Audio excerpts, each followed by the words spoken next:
यही छौरी से यही छौरी से कराई दे बियाह नहीं तो हम मरबौगे मम्मी। अभी आप सुन रहे हैं तेनवाली से माँ दुर्गा म्यूजिक की प्रस्तुति। डीजे सुमित सतीश, हाथ में हल्दी लगाई दे आप नहीं पढ़बौगे मम्मी। हाथ में हल्दी लगाई दे आप नहीं पढ़बौगे मम्मी। यही छौरी से छौरी गोरखी से यही छौरी से कराई दे बियाह नहीं तो हम मरबौगे मम्मी। यही छौरी से कराई दे बियाह नहीं तो हम मरबौगे मम्मी। हाथ में हल्दी लगाई दे आप नहीं पढ़बौगे मम्मी।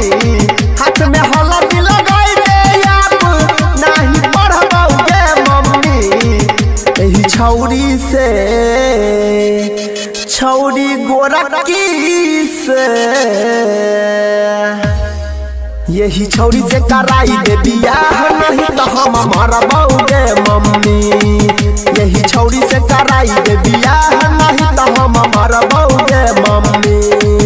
यही छौरी से कराई दे बियाह नहीं तो हम मरबौगे मम्मी।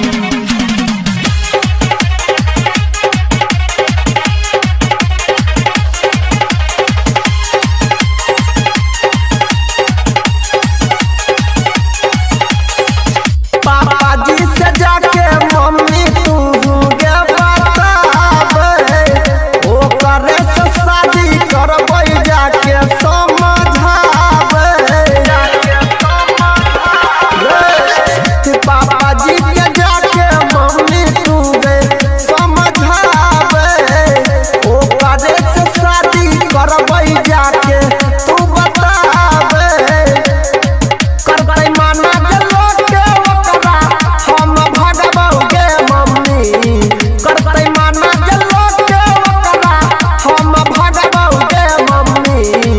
एही छौरी से छौरी गोरखी से यही छौरी से कराई दे बियाह नहीं तो हम मरबौगे मम्मी। यही छौरी से कराई दे बियाह नहीं तो हम मरबौगे मम्मी। अभी आप सुन रहे हैं तेनवाली से माँ दुर्गा म्यूजिक की प्रस्तुति।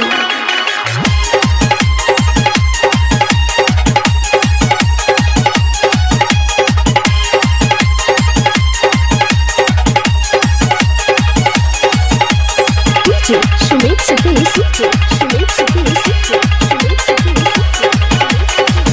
लव करे छियै मम्मी बतिया तू मान ले। अनिल के बियाह क के पुतहु के घरे आन ले।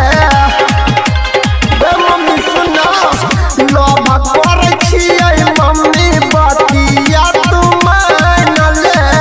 अनिल के बियाह क के पुतहु के घरे आन ले। प्रेम रंजन कमलेश देवेंद्र में डरबौगे मम्मी। प्रेम रंजन कमलेश देवेंद्र में डरबौगे मम्मी। एही छौरी से छौरी गोरखी से यही छौरी से कराई दे बियाह नहीं तो हम मरबौगे मम्मी।